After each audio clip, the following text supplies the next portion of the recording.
House Speaker Nancy Pelosi arriving in Singapore to begin her Asia trip, while her office made no mention of a possible trip to Taiwan. A senior Taiwanese official says that she will make a stop there. This as China's foreign ministry says its military will, quote, not sit idly by if the House Speaker visits Taiwan.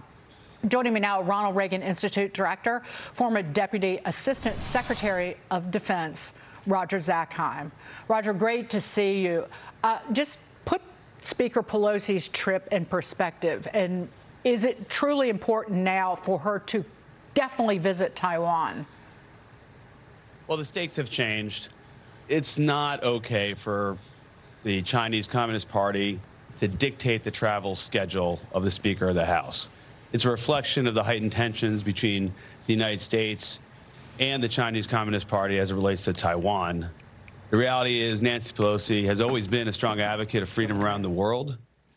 It may be something that the Biden administration would have preferred her not to do at the outset of this crisis or conversation. But where we are right now, it's Xi and the Chinese Communist Party dictating where the Speaker of the House should or should not be able to go, and that's not okay. What else should this administration be doing to stand up to Xi Jinping and Communist Party of China? Because again, was fentanyl brought up on the call? What about the origins of COVID in that call? It was more than 2 hours long last week between Biden and Xi Jinping. The COVID has killed more than 1 million Americans and millions of people around the globe. And we will never get to the bottom of the origins of it. Well, there's so many layers to this relationship. Having President Biden talk to President Xi is a positive thing. They should be in touch. But in parallel with the diplomacy, the United States needs to show strength in every domain: economic strength, political strength, and military strength. You mentioned COVID.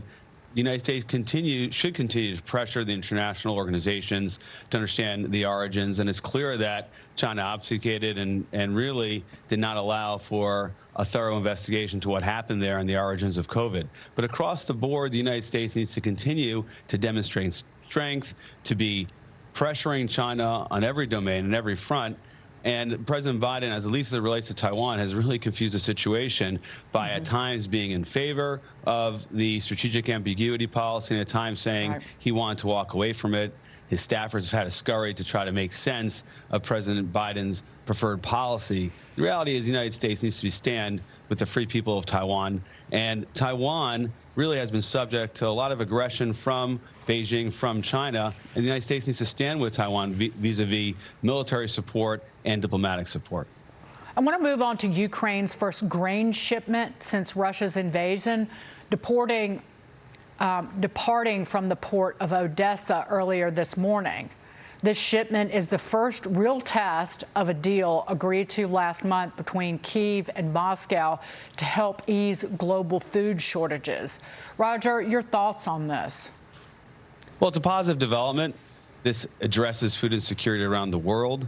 This food shipment, I believe, will be going to Lebanon, where it's much needed.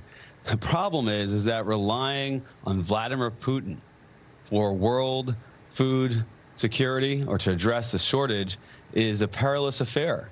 We cannot be dependent on despots, whether it be for oil or gas, or for their goodwill allowing ships to depart ports from Odessa. So it's a great development that this was able to happen. It reflects the work of President Erdogan of Turkey, the United Nations.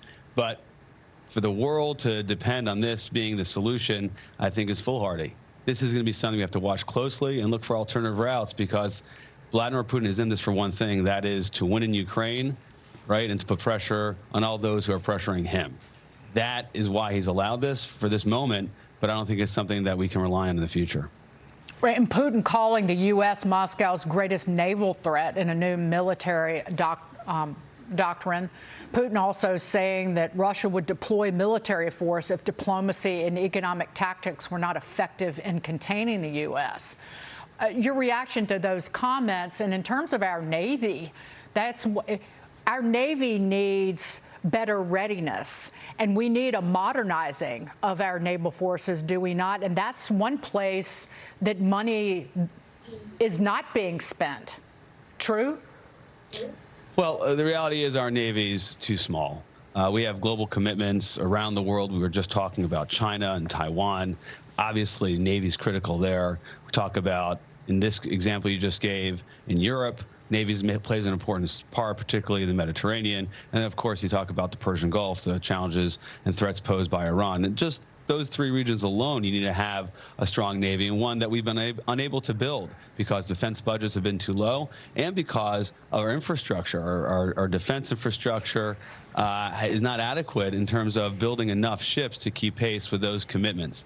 Vladimir Putin, of course, always looks to the United States, demonizes others in order to justify his military buildup, in order to deal with domestic challenges he faces. The reality is the United States needs to be strong vis-a-vis Vladimir Putin. The U.S. Navy is one element of that. But you're right, our Navy is too small to meet the challenges of today, and it requires investment both in terms of dollars, but also really increasing our manufacturing base and industrial base so we can keep pace and modernize and grow our naval fleet.